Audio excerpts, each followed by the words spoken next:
भारत से पंगा लेने के 2 महीने के बाद ही मालदीव की अर्थव्यवस्था पूरी तरह से बर्बाद हो चुकी है। भारत ने जब से मालदीव्स को आंखें दिखाई है, तब से मालदीव्स में बहुत से क्राइसिस जन्म ले रहे हैं। अभी नौबत ये आ पहुंची है कि मालदीव्स को आईएमएफ बेल आउट चाहिए। आईएमएफ ने बोला, मालदीव साहब, यूर अंडर थ्रेट, आपकी थोड़ी हवा गोल होने वाली है, आप जरा थोड़े सुधर जाओ। बहुत से जो है वो मालदीवियंस का ये कहना है कि इस मुश्किल घड़ी में जो कि मालदीव इस टाइम फेस कर रहा है, उसमें Indian prime minister Narendra Modi ही उन्हें बचा सकते हैं। मालदीव्स की आवाम कह रही है कि हमें प्राइम मिनिस्टर मोदी ही इस चीज में हेल्प दे सकते हैं। सिर्फ प्राइम मिनिस्टर मोदी ही है वो जो आईएमएफ बेल आउट में हमारी मदद कर सकते हैं। मतलब रोक कर आके भारत के कदमों में फिर से आगे रहा, जब चीन और तुर्की ने भी उसका साथ नहीं दिया। इस दुनिया में मालदीव और पाकिस्तान उसकी आज एक परफेक्ट एग्जाम्पल बन गए हैं।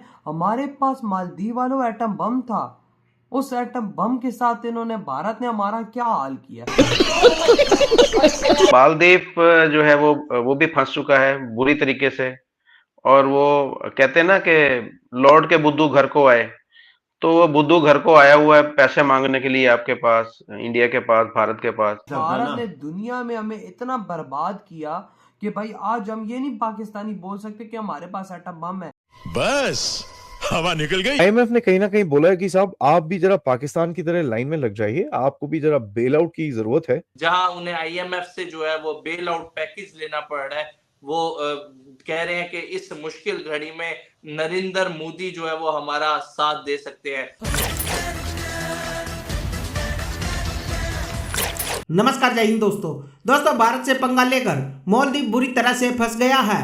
हाल ही में मालदीव के साथ ऐसा कुछ हुआ है जिसके बारे में उसने सोचा भी नहीं होगा। एक समय था जब भारत और मालदीव के बीच अच्छे संबंध थे, पर मोइजू के मालदीव का राष्ट्रपति बनते हुए दोनों देशों के संबंधों में तकरार आना शुरू हो गई। मोइजू शुरू से ही भारत विरोधी रहे हैं, इसी वजह से उन्होंने मालदीव से भारत की सेना को हटाने की जिद पकड़ ली। वहीं पीएम मोदी के लक्षद्वीप जाने के बाद मालदीव के मंत्रियों की टिप्पणियों से भारतीयों में गुस्सा पैदा हो गया। इससे बड़ी संख्या में भारतीयों ने मालदीव का विरोध करना शुरू कर दिया और अब हालात ये हो गए हैं कि मालदीव पूरी तरह से दिवालिया होने की कगार पर पहुंच गया है। मालदीव ने दिवालिया होने के बाद अब आईएमएफ से बेल आउट लोन की मांग की है। भारत से पंगा लेने के बाद पहले से ही जूझ रही मालदीव की अर्थव्यवस्था को और भी झटका लगा और बात अब दिवालियापन तक पहुंच गई है। ऐसे में स्थिति को सुधारने के लिए मालदीव ने आईएमएफ से कर्जा मांगा है। तो चलिए दोस्तों, इसी पर आगे पाकिस्तानी मीडिया का रिएक्शन देखते हैं। मजे की बात यह है कि जो इसके खास बंदे थे पार्टी के या जो मिनिस्टर्स वगैरह थे, उनकी जो ट्वीटें थी, उन्होंने ट्वीट करके बोला है कि इंडिया में तो 1.3 बिलियन लोग हैं, तो अगर हर बंदा $1 भी देगा तो हमारा $3 बिलियन में से 1.3 चुक जाएगा। अच्छा, उसी सेम भाई साहब ने जनवरी का भी ट्वीट है, जनवरी में उसने ट्वीट किया है, मालदीव को कमजोर मत समझना, हम अगर इधर इंडिया ने नजरें रखी तो पूरा मालदीव गोलियां चला के लड़ाएगा, हमारे पास साथ चाइना तो ऑलरेडी है और पाकिस्तान हमसे एक फोन कॉल की दूरी पे है। सेम बंदा फरवरी में ट्वीट करता है कि हर इंडियन $1 दे। ठीक है, अब मालदीव फंसा कहां पर? इनकम कम हुई, एक्सपोर्ट्स कम हो गई इंडिया की।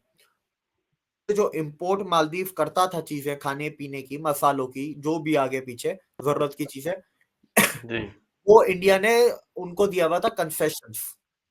इंडिया ने कंसेशंस हटा दिए तो उनको माल पड़ गया महंगा, हालत बुरी हो गई। आईएमएफ कहता है कि तुम्हारा ये जो $3 बिलियन का लोन है ना, जो चाइना से लिया हुआ है। अच्छा, बाय द वे मैं आपको बता दूं, इंडिया का भी ऑलमोस्ट 2.5 बिलियन ही है मालदीव के ऊपर लोन। लेकिन मसला चाइना वाला है, क्योंकि चाइना के होते सीक्रेट एग्रीमेंट जो कि पब्लिक में तो कभी आएंगे ही नहीं।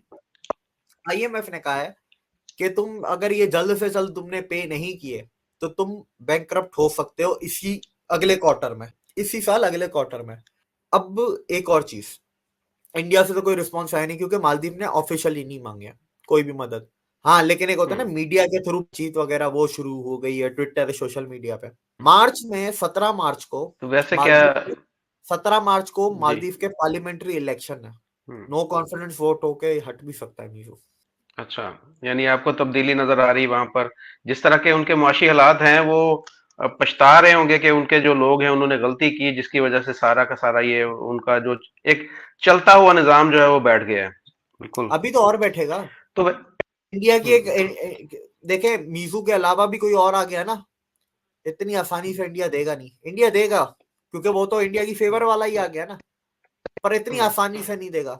मालदीव का आवाम को पता होना चाहिए कि इंडिया की वैल्यू क्या है। उल्टा आज जो भारत ने आज पाकिस्तान का हाल किया इस दुनिया के अंदर, जब हमने भारत से पंगा लिया, क्या जहाँ कहीं पाकिस्तानी बोलते हैं कि हम भी एटम बम मार दो, हम मरे, हमारी जान छूटे, लेकिन मीजू को देखो कि भाई आज चाइना और तुर्की ने भी इसके पिछवाड़े पे लात मार और सीधा फेंका है भारत के। वही ना भाई, सो यूं लात मारी सीधा गिरी भारत के कदमों में जाके। उसने बड़ी अकड़ दिखा रहा था, बोल रहा था तुर्की और चाइना मेरी मदद करेंगे। भाई उनकी कर्जा बढ़ता जा रहा है भाई, उनकी क्या मदद भाई से, ये तो भाई बैंक करप्टी के करीब आ गया। ये तो इंडिया ने आग खींचा ना, उसके थोड़े से टूरिस्ट जाते थे, पहले नंबर पे इंडिया था, ये पता है, आप 5वें पे चले गए। अबे आप खुद सोचो कि इंडियंस जा ही नहीं रहे, मतलब एक इंडियन भी वहां पर नहीं जा रहा, और इनके हाल देखो क्या हो गए।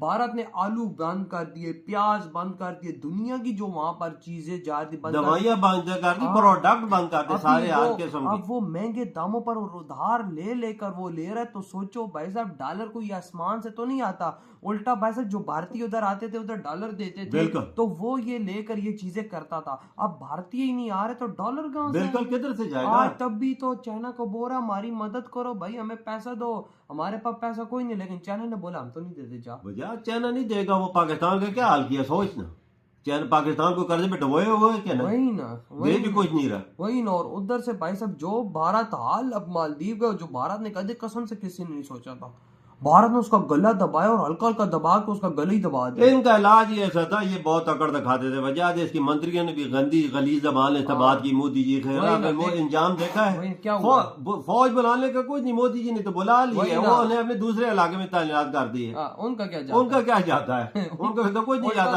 ये वही मालदीव था जिस टाइम पे मुश्किल टाइम आता था, भारत को पुकारता था, दवाइयाँ, खुराक, हर चीज बर वक्त भेज देता था। ऐसा की मुझे याद है, ऐसा की बीमारी उधर फैल गई थी, खासी की, तू यकीन कर, उन्होंने पुकारा था ना भाई इमदाद दो हमें, तो इंडिया ने देर नहीं लगाई। ने कहीं ना कहीं बोला है कि साहब आप भी जरा पाकिस्तान की तरह लाइन में लग जाइए, आपको भी जरा बेल आउट की जरूरत है, so please stand in the line and we will work with you. ठीक है, that has been said very clearly. और भारतीय नेबरहुड में एक्सेप्ट फॉर पाकिस्तान, रेस्ट कोई भी अगर आपको दिखता है एमएफ की तरफ जाते हुए, आपको ये दिखेगा कि भारत का उसके अंदर एक रोल जरूर रहेगा। Now let's get into a little detail में अगर आप बात करें 2026 तक, ठीक है, और ये मैंने पिछले हफ्ते में मैंने आपसे बात करी थी कि मालदीव्स का जो रिजर्व्स हैं वो चीजें खत्म हो रही हैं,